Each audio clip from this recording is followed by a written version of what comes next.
Hello, this is Dr. Whiting again, and today I want to talk to you about probably the most common yet most feared four-letter word in the English language, and that's diet. And more than anything else, more people at any given time are on a diet. It seems that we have more overweight people today than at any other time in history, and we have more people at any given time on a diet. Now, today I'm not going to talk about a whole new source of diet. I'm going to save that for later. In fact, our research center is in the process of putting out a full-length book on why diets fail. So you may want to stay with us and watch for the release of that book, especially if you've been fighting the battle of the bulge for any length of time. One of the first things I want to make clear to all of you is that there is no single diet that's right for everybody. There is no diet that will work for everybody because we're all different. Our chemistries are different, our metabolisms are different, our genetics are different, and our lifestyles are different. And to take that many variables and expect all of us to respond to one single diet is absolute madness. Now, many physicians and almost all dietitians simply oversimplify the weight loss and say, just eat less food. That's all you have to do. You will lose weight. The only reason people are overweight is because they eat more calories than they burn. Now, for a great deal of people, that's true. However, it's not true or not that simplistic for many of us. You see, there are a whole variety of reasons why people gain weight. Some people simply overeat.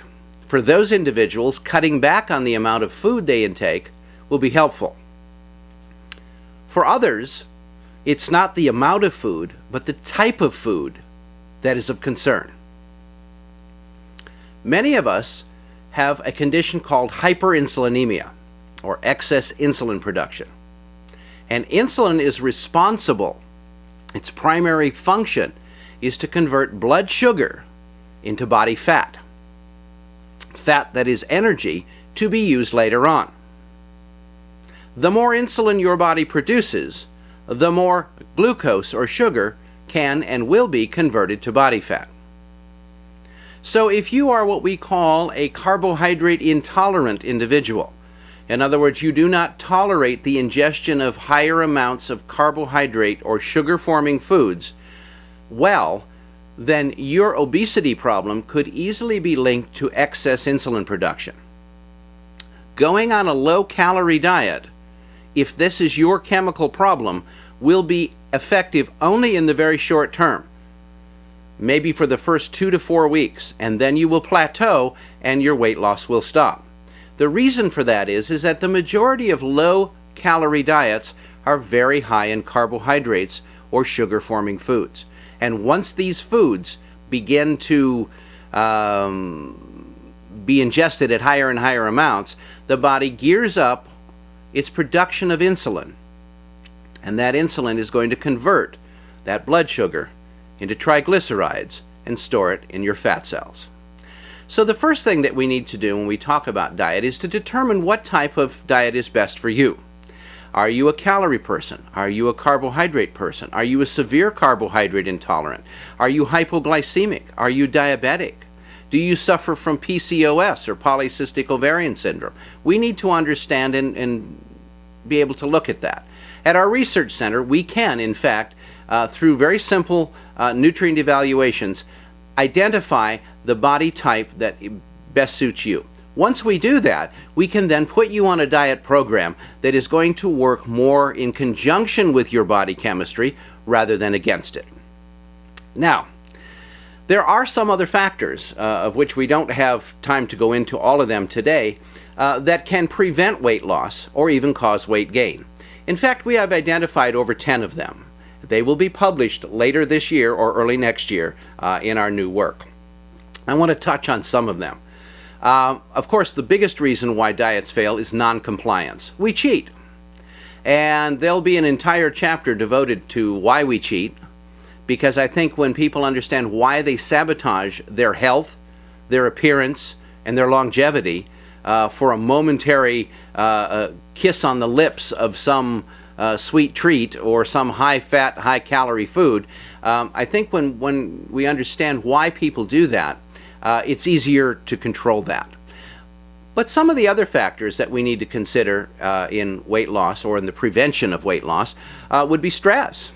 People who are under high amounts of stress oftentimes have a great deal of difficulty losing weight. In fact, they continue to gain weight even though they're on a very low-calorie diet.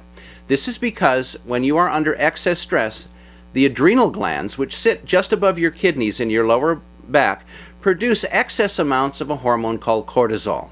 And when cortisol is produced to excess, it causes the body to convert more glucose to fat, and that fat is almost always stored around the midsection, in the tummy, upper thighs, the backside, and so forth. In fact, that's a classic fat storage pattern of people who have been under prolonged periods of stress. Other issues that can affect your weight loss or prevent weight loss would be if you had a condition called systemic Candida. If you suspect that, you might want to listen to our Candida video. Chronic silent inflammation in the body, causing an irritation that alters the metabolic rate. There are all kinds of different reasons. And you know, out of desperation, so many people turn to these so-called diet pills. Well, I want to tell you that most of them are unsafe, and the few that are out there are relatively ineffective. Even the new ones that have just received FDA approval. If you read the instructions that accompany that particular product, you will see that they suggest a healthy diet, moderate in calories, moderate in carbohydrates, and so on and so forth. Well, if you followed that, you probably would lose the weight without the product in the first place. A lot of these products are in a category called fat blockers. Beware. Fat blockers have a whole host of side effects, from gastrointestinal upset to spontaneous and uncontrollable evacuation of the bowels, and things you'd probably rather not have happen under most social and even private situations. Weight loss is a complicated thing.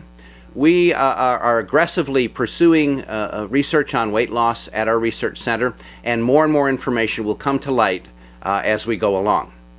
If you're interested in following our progress with our diet research, if you would like to take our weight management test and get our advice as to what type of diet you would best be suited for and what type of supplements would help you. You see, that's another thing. Most people, when they go on a diet, they enter a state of starvation because they're nutrient deficient. It is vitally important that you take the right dietary supplements when you're dieting so your body doesn't perceive itself as being starved to death. Because when your body thinks it's starving, it will slow your metabolism to a screaming halt. We can put together a diet and supplement program and work with you step by step as you go along and help you to achieve your weight loss goals. You can reach us at healthyinformation.com. You can also call us toll-free at 888-454-8464. If you wish, you can email my office at askthedoc, ASKTHEDOC, at healthyinformation.com. There is hope for weight loss, safely and effectively, but you've got to use the program that's best suited for your body, not somebody else's. I'm Dr. Whiting, and thanks again for listening.